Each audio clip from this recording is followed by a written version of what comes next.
Assalamualaikum warahmatullahi wabarakatuh. Di video kali ini kita akan membahas soal geografi P3K beserta dengan pembahasannya. Stay tune ya.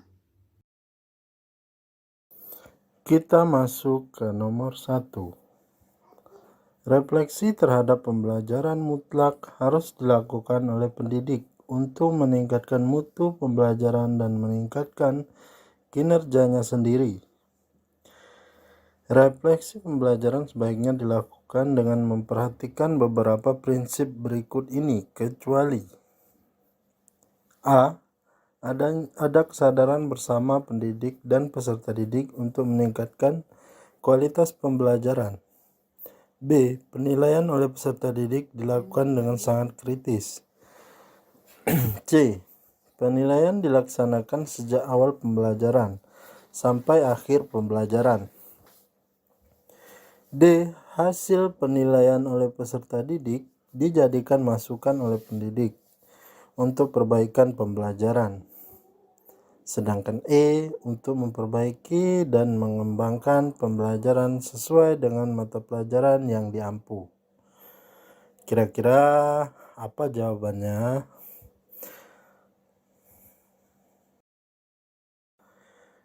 Jawabannya adalah E. Untuk memperbaiki dan mengembangkan pembelajaran sesuai dengan mata pelajaran yang diampu. Poin E ini adalah tujuan dari refleksi pembelajaran. Selanjutnya kita lanjut ke nomor 2. Labuan Bajo yang tadinya sulit untuk diakses padahal merupakan destinasi wisata global. Sekarang Labuan Bajo sudah punya bandara sendiri, yaitu Bandara Komodo (LBJ), serta jalan-jalan konektor maupun dalam kota yang diaspal dengan baik. Selain itu, kota-kota di Pulau Flores juga sekarang dibangun pelabuhan untuk menunjang aksesibilitas lewat laut yang lebih tinggi. Konsep dalam pernyataan di atas adalah A. Lokasi, B. Jarak, C. Morfologi, D. Nilai ruang, E. Keterjangkauan. Kira-kira yang mana jawaban yang benar, Bapak Ibu sekalian?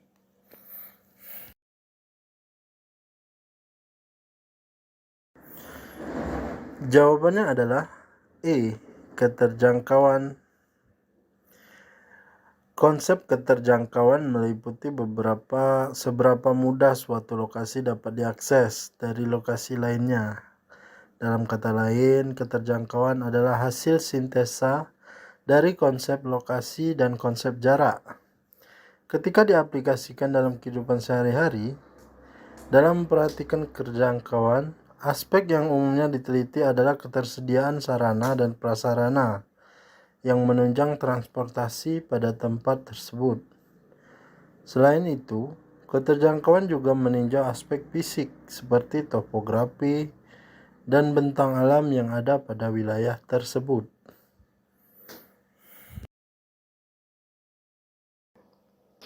Baik, selanjutnya kita masuk ke soal nomor 3. Untuk melakukan penelitian geografi, maka harus punya persyaratan yaitu kemampuan minimal terkait pengetahuan dasar konsep dan ilmu geografi, kemampuan teknik penelitian, dan kemampuan analisa serta interpretasi data. Adapun urutan penelitian geografi adalah A. Perumusan masalah penelitian, perumusan tujuan penelitian, penyusunan hipotesa penelitian, penentuan populasi dan sampel, pengumpulan data, analisa dan interpretasi data, dan kesimpulan. B. Perumusan masalah penelitian, hipotesa, perumusan tujuan penelitian, penentuan populasi dan sampel, pengumpulan data, analisa dan interpretasi data dan hasil penelitian. C. Perumusan masalah penelitian, penyusunan hipotesa, perumusan tujuan penelitian, penentuan populasi, dan sampel pengumpulan data, pembahasan dan kesimpulan. D. Perumusan tujuan penelitian, perumusan masalah penelitian, hipotesa penelitian, penentuan populasi dan sampel, observasi dan wawancara, pembahasan dan kesimpulan. Atau E. Perumusan masalah penelitian, perumusan tujuan penelitian, penentuan sampel, hipotesa, interpretasi data, observasi, dan kesimpulan. Kira-kira apa jawabannya Bapak Ibu?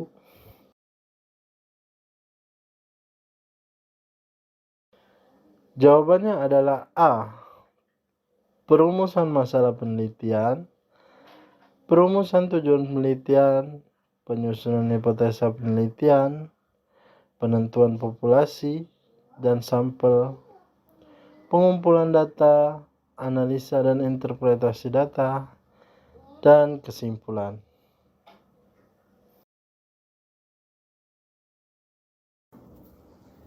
Kita lanjut ke soal nomor 4.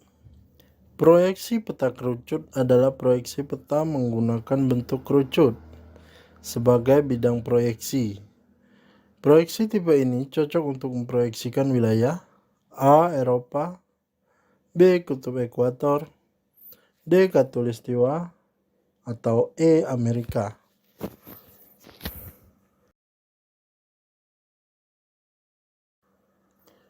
Jawabannya adalah A. Eropa. Proyeksi zenital atau azimutal menggunakan bidang datar sebagai bidang proyeksi. Proyeksi ini menyinggung bola bumi pada suatu titik. Wilayah yang akan dipetakan bersinggungan dengan bidang proyeksi. Proyeksi ini cukup cocok untuk memetakan wilayah kutub. Sedangkan yang kedua yaitu proyeksi kerucut atau konikal menggunakan bidang kerucut sebagai bidang proyeksi. Proyeksi kerucut cocok untuk digunakan untuk memetakan daerah lintang tengah karena bidang proyeksi menyinggung wilayah tersebut seperti Eropa. Sedangkan untuk tipe proyeksi silinder atau silindris itu menggunakan bidang silinder sebagai bidang proyeksinya. Proyeksi ini punya keunggulan yaitu dapat memetakan wilayah yang luas dan cocok untuk memetakan wilayah ekuator.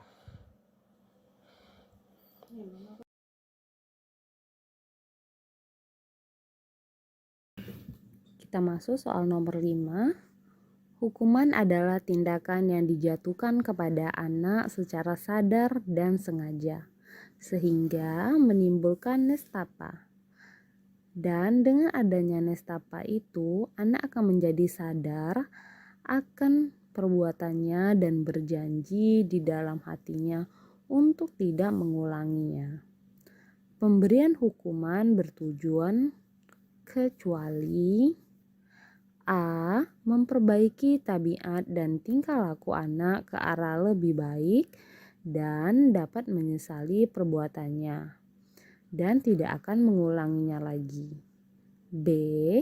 Untuk memperoleh perbaikan dan pengarahan, bukan semata-mata untuk membalas dendam. C. Untuk meminimalisir kejahatan.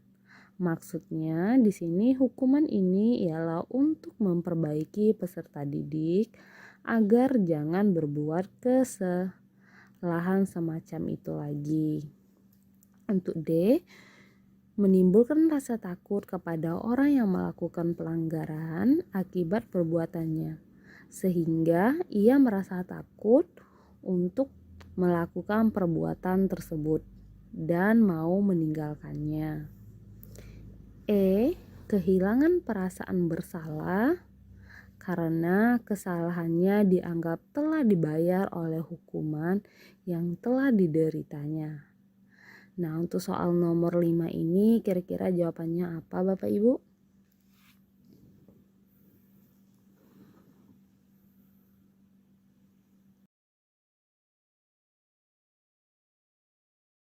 Kita lihat jawabannya. Kehilangan perasaan bersalah karena kesalahannya dianggap telah dibayar oleh hukuman yang telah dideritanya. Di sini kita lihat ya, dikatakan tadi kecuali. Jadi jawaban yang benar atau yang terbaik yaitu E. Kita masuk soal nomor 6. Penilaian yang bertujuan untuk melihat kelemahan-kelemahan siswa serta faktor penyebabnya. Penilaian ini dilaksanakan untuk keperluan bimbingan belajar. Pengajaran remedial atau remedial teaching menemukan kasus-kasus dan lain-lain. Soal-soalnya disusun sedemikian rupa agar dapat ditemukan jenis kesulitan. Jenis kesulitan belajar yang dihadapi oleh para siswa ini adalah jenis penilaian A. Penilaian sumatif, B. Plasismen, dan C. Penilaian diagnosis, D. Penilaian formatif, E. Penilaian keterampilan.